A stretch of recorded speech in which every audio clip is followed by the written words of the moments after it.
Hello and welcome back to part 2 of our, I'm going to call it our top 10 of 10 years of caravanning. The things we found. Now we've done 1 to 5, haven't we? Well, our fifth thing is it's actually quite forward facing. So we're looking forward to this year's trips, which are already arranged.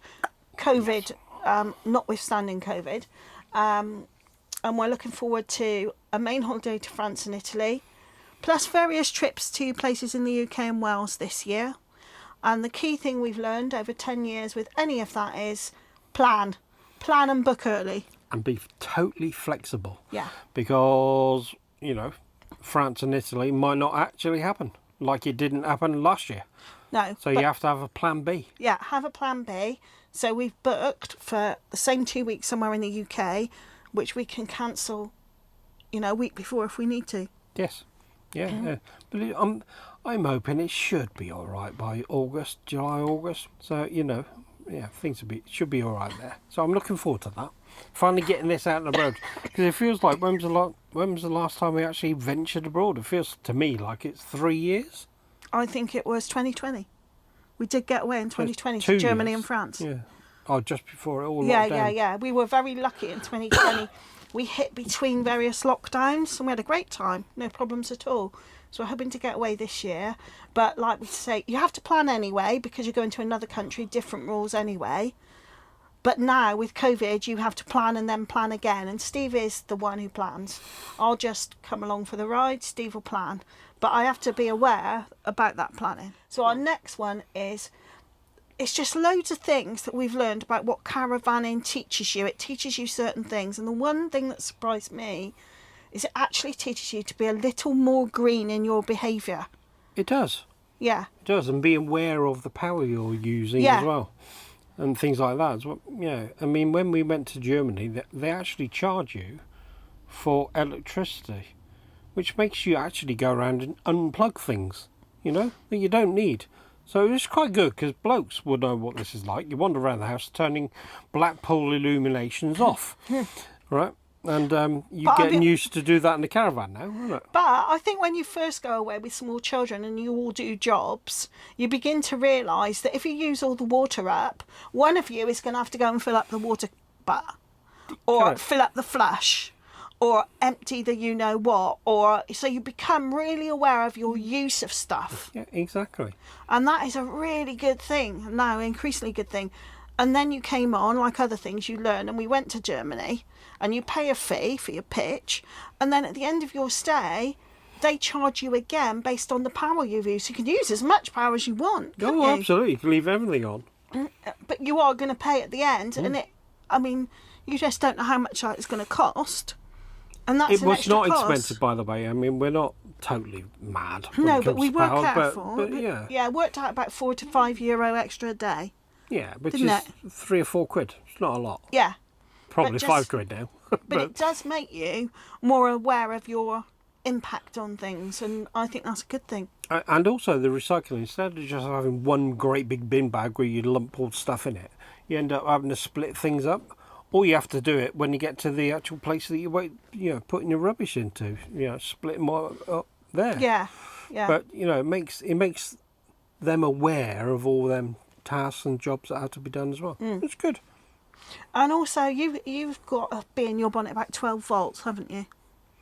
Well, only because when they told us right at the beginning, you need 12 volts. What if you use? But I in 10 years. We've used 12 volts deliberately once just to see what it was like. And we have never booked any pitch anywhere ever since. So I've taken all the 12 volt stuff out of the caravan. We just do not use it. So I'm not worried about it. So don't... They will tell you, solar panels on the roof, great for when you put it in storage. Our storage, the guy said, well, you can actually put it in the barn. Yeah. Well, if I stick it in the barn, that ain't going to be used either. Yeah. Yeah, so it really is an irrelevance, really. It is. The extra expense of buying like 12 volts, TVs that can also run on 12 volts, it never happens. And the other thing is you really do get better at putting up an awning. You do, but it does take time, doesn't it? I mean, usually, and we're better now than we were. Usually, you and I. Oh my gosh! I was trying to still even know which end goes in there in the awning rail. Which way is it, upside down, or it was a nightmare? Do you know the best thing I ever bought? I'll put a picture of it up so you can have a look at this. Is the camper awning pulley. It's what 20 quid, 25 quid to buy. It's been the best thing that I've bought so far. I can actually put the awning up on my own, a full awning, which is better, frankly. And where possible, I take control of sorting out the inside of the caravan whilst he gets on with the awning. I'm still not convinced about blow-up awnings versus pole awnings. They always tell you it's faster, but you know, I would dispute it's faster. You still have to peg the bloody thing down anyway, and you still got to put the floor down. So all you're doing is talking about putting the shell up. Well, now, if you had a blow-up one, which I've got, and that takes, let's say, 15 minutes, I could put the poles up, do exactly the same job in 15 minutes.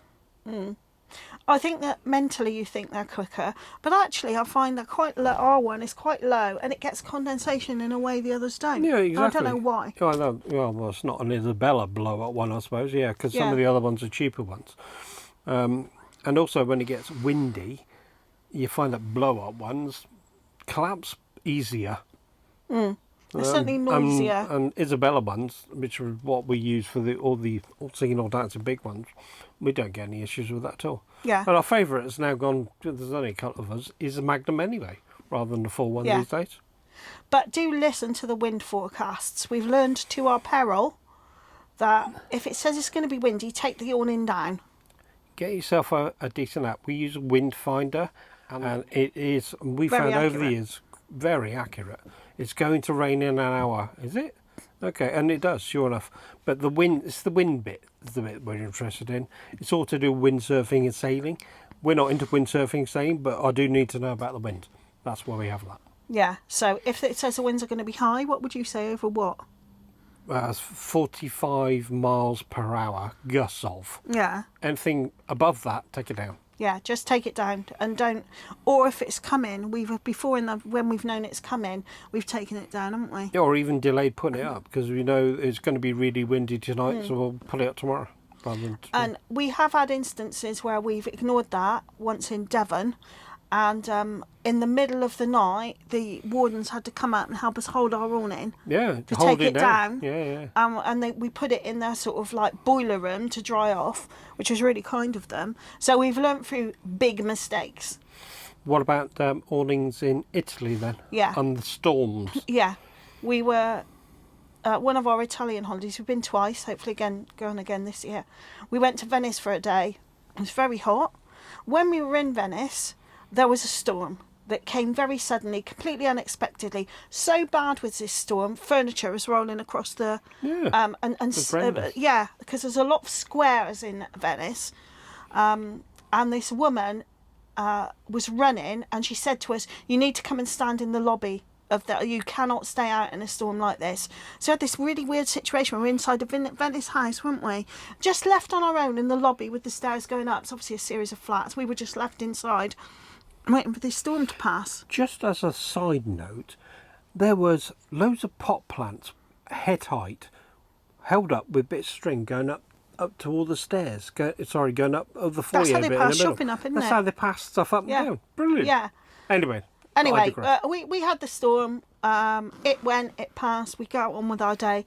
When we got back to the caravan site, our sun canopy, which we'd used on this very hot holiday, was gone. No, it was on the roof of the caravan, but it wasn't where we put it. All of our stuff inside of it had been strapped in, and loads of stuff was missing. All over the campsite. The storm had taken it all. Luckily, our neighbours, who didn't know us from diddly squat from Adam, saved our stuff, strapped it down, and we ended up going round the site trying to recover things like blow-up things for the kids, didn't we? Exactly. Yeah.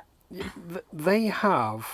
Everything is bigger than we get. We get a storm that might be half an hour long. They get one that might take half an hour, but believe me, it's like 3 times the strength you get here.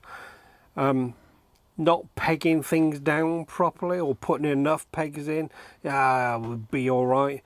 It's never all right. It's not all right for a storm like that hits. No, it's not. And the thing is, you can get lulled into a false sense of security because it's such a warm place. Yes. You know, so you think, oh, it's going to be warm, it's going to be lovely, I don't need to do that. Do it. I mean, this is all about, right back to point 1 in our last film, planning. If you read a review of a site and it says it's stormy, listen, because it can come on completely unexpectedly. And it did. It did. But also, the other thing with caravans that we've learned is that some of their design isn't well thought out, is it, Steve? You've changed numerous things that you just don't think. Steve is a really logical thinker, whereas I'm like, oh yeah, it'll do. And you change things, don't you? It's even things like in this caravan. You might be able to see them, but there are LED lights that were not in here, up the side of these, which I've put in. I didn't bother with these. There's not a lot of point in that. But down when you're in bed at night, all the lights are on down here, and the way to turn them off is to come all the way down here and press that button. So I just wired that in over there as well. So when we're in bed, I can just hit the button and turn it off. It's just odd things. Well, it's that, isn't it? Like, you put an extra piece of wood here, you can here on the end of the settee. It's just a low. That you can't put your elbow on it. It's too low. You fall over. Yeah, exactly. The end, isn't it? And you can't. So you created an extra bit of wood to create almost like an armrest. Exactly. It's just odd things you need. And what was it in the first caravan you did? You said there weren't enough. I don't know. Well, there's not enough PowerPoints everywhere. Even in these ones. I mean, beyond the TV where that is, there are 2 single PowerPoints. You're going to need an extension lead. You're going to need an extension lead just about everywhere that there are PowerPoints in here. They must know that, and they don't do anything about it. And another thing is that you get fussier about, especially if you go overseas, is quality of outdoor furniture. You start off buying cheap, your camping type stuff, don't you? Which you find really annoying. Well, that's probably when you go hard back to the camping stuff, and you get a foldable chair, which is just about good enough. And you think that'll do. When I got the awning, I'll put that in the awning. That'll do. I guarantee you, within 1 season, 1 year, the next year you'll be wanting something better. It's a bit better, yeah. Absolutely. Yeah. Better deck chairs, better tables, better little coffee tables. I've got those bucket moon chairs to curl up and read. Not things that add to the weight significantly. No. So you need a better quality but lightweight job. Yeah, you do, and that is important. So look for that kind of thing. Our next heading are things that we've touched on it in our last one a little bit, but things that are very important for us. They're not important for everybody, but they're important for us. One is TV.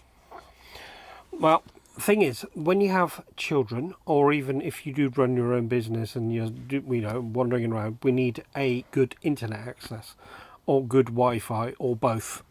Especially if there's multiples of us, and good TV as well, if that's what you need. And we've had to invest in things in order to be able to do that, and Wi-Fi and proper aerial and things like that to get good internet.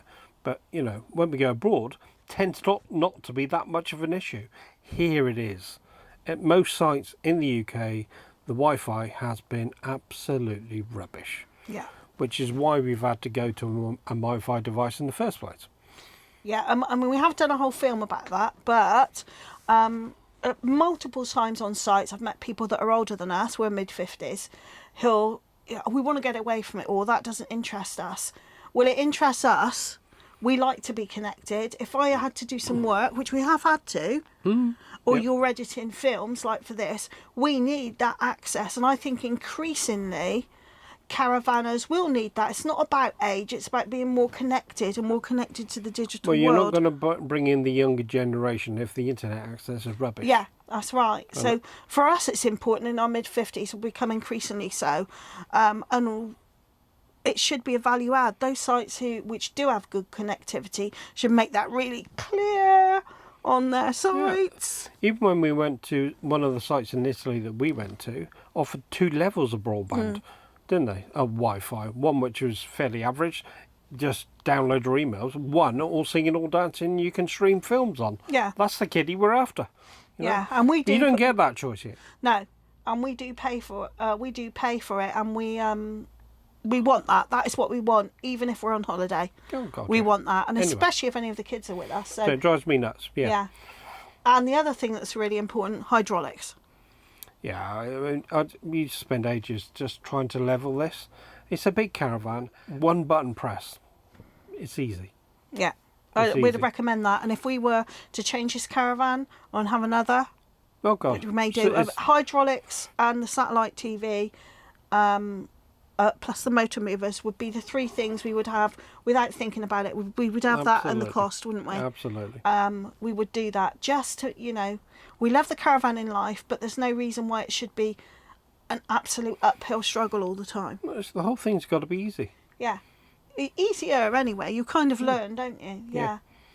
But also, moving on then to our next thing, which is things we've learned that will be useful about being members of various caravan and camping clubby type organisations. Oh, yes. Oh, yes. So my first top tip is always ask for discounts in pubs and restaurants.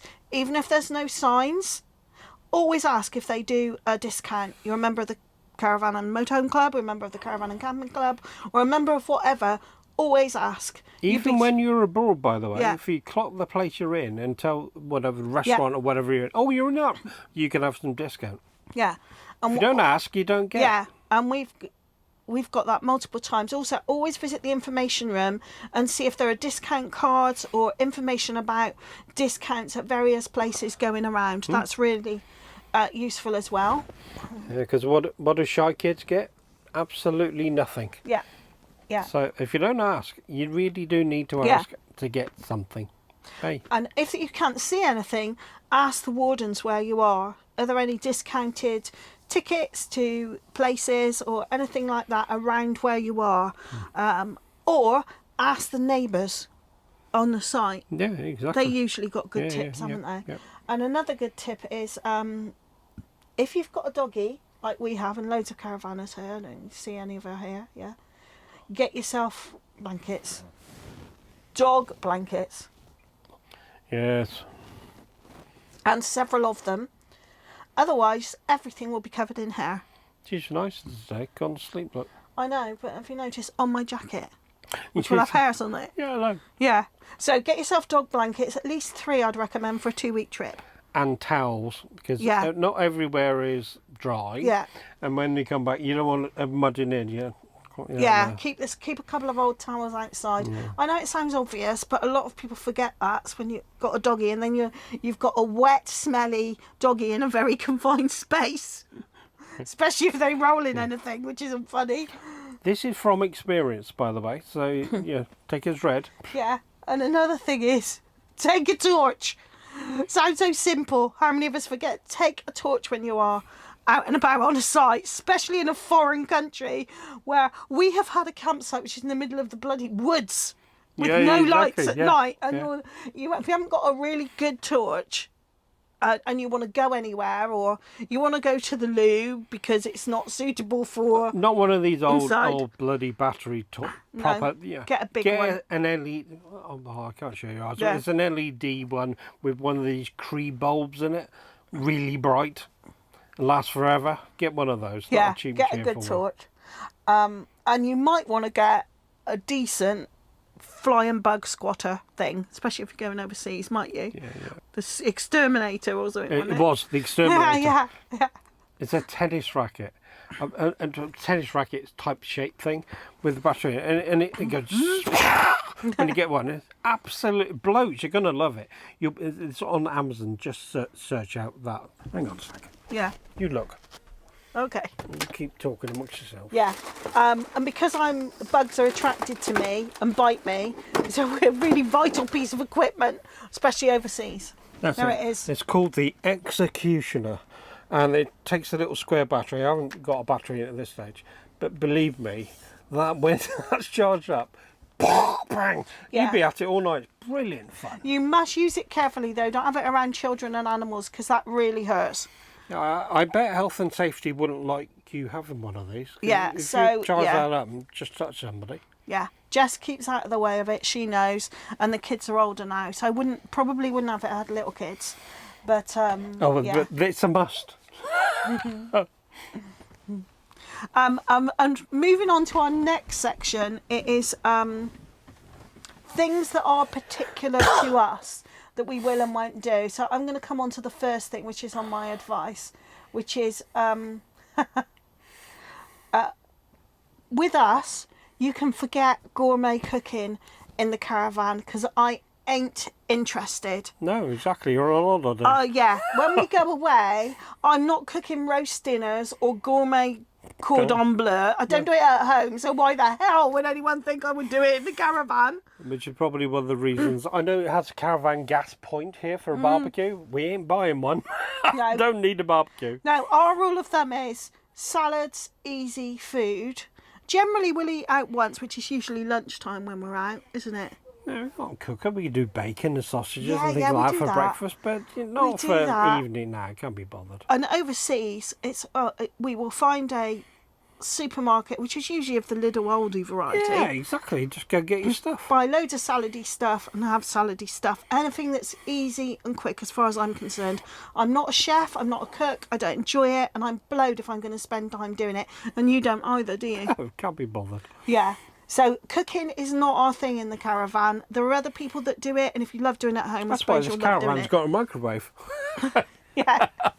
Yeah. So no, we're not into that. And the other thing we've discovered, because we have tried it once, is we're quite solitary when we go in our caravan, aren't we? We will talk to neighbours, don't get me wrong. We're not unsocial, but we are not the type that want to go rallying in a group or with a load of people that we know.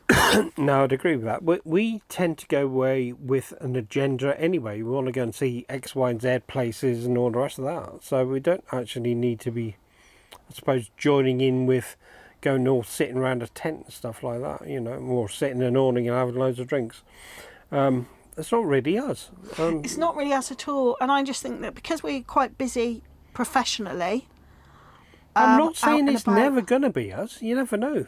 Might well be I think later on in well, life. maybe. I think if we were going to visit someone and stay nearby, which we've done before, or something like that, that's fine. But to me, we tried it once and it really wasn't for us, was it? No, I mean, we're not the ones that go to a caravan site and don't do anything and stay on it. No.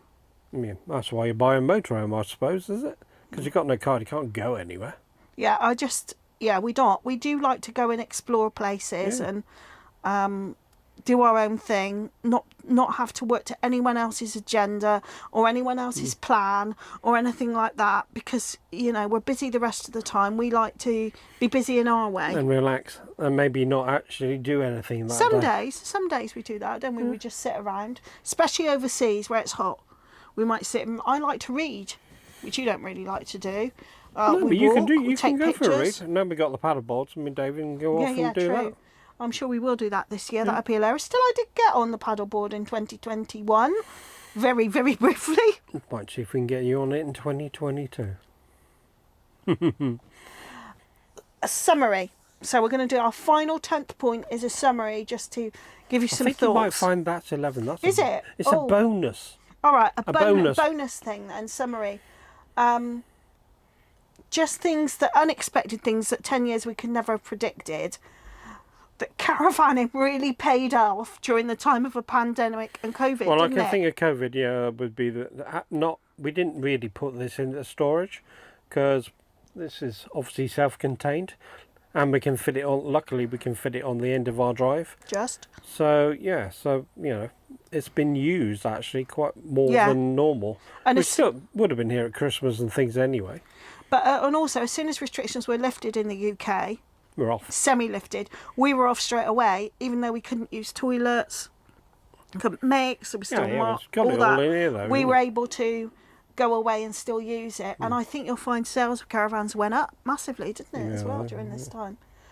We have had loads of memories created in 10 years for all the places we've been to, even just locally in Wiltshire where we live, that we'd never have gone to otherwise, would we? Well, no.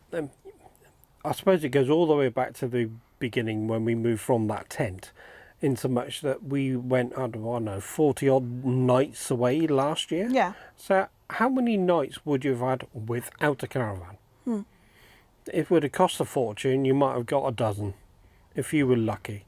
So this has been a classic way of getting quadrupling the amount of nights we've had.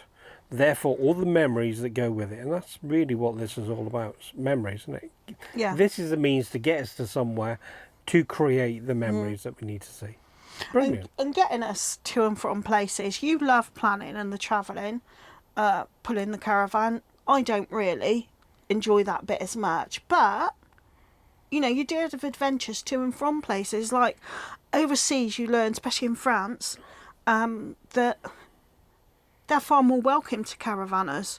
The motorways are virtually empty. Yeah, you've got to pay tolls. The airs have got space for caravans like ours, haven't they? And then, you know, going down France, through the Mont Blanc tunnel, seeing, you know, all the ice sheets and all that. Brilliant. Yeah. Absolutely brilliant. What a thing to see. And then when we get there and we set up our own, I always call it our little snail shell, and we set it up with all of our bits and pieces and all of our stuff. Fabulous. It's lovely then, because it's our stuff. We're not all in a small hotel room Exactly. or having to go to a restaurant. We've got choices. And being dictated about lunch will be between the hours of blah, blah. No, they'll just do things when I'm on, actually. So on that note, as we begin our 10th year of caravanning, well, into our 11th year of caravanning. Yes. So please like, subscribe, hit the little bell, and we'll see you in a couple of weeks.